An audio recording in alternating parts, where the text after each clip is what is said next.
আজ ৩ দিন হয়ে গেল শুধুমাত্র ঠাকুরের ভোগটুকু ছাড়া আর কোনো রান্নাই আমি বাড়িতে করিনি। হ্যালো এভরিওয়ান, আমি রিঙ্কু। আমার একটা নিউ অ্যান্ড ফ্রেশ ব্লগে তোমাদের ওয়েলকাম। কাল আর পরশু দিনটা বেশ ভালোই লাগছিল, কি সুন্দর রান্না করতে হচ্ছিল না, খেয়ে নিচ্ছিলাম। আসলে রাজার জন্মদিনের অনেক খাবার বেঁচে গেছিল, সেই জন্য আমরা আজ ২-৩ দিন ধরে শুধুমাত্র সেই খাবারগুলোকেই সাফাই করছিলাম। কিন্তু আজকে না আর একদম ভাল লাগছে না।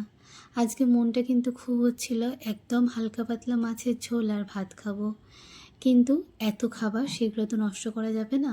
সেই জন্য আজকের দিনটাও আমরা এই খাবার খাইয়েই কাটিয়ে দিলাম। আসলে নিজেদের রুটিনের বাইরে গিয়ে না বেশি দিন ভালো লাগে না। একদিন দুদিনই ভালো, তারপর নিজেদের রুটিনে ফিরে আসতে ইচ্ছা করে। আমাদেরও হয়েছে সেই অবস্থা।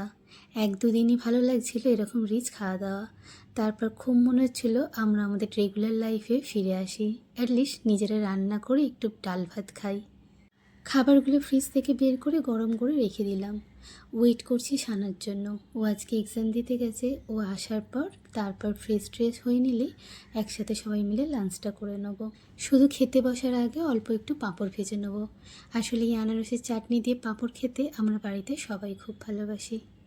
চলো ভিডিওটি এখানেই শেষ করলাম।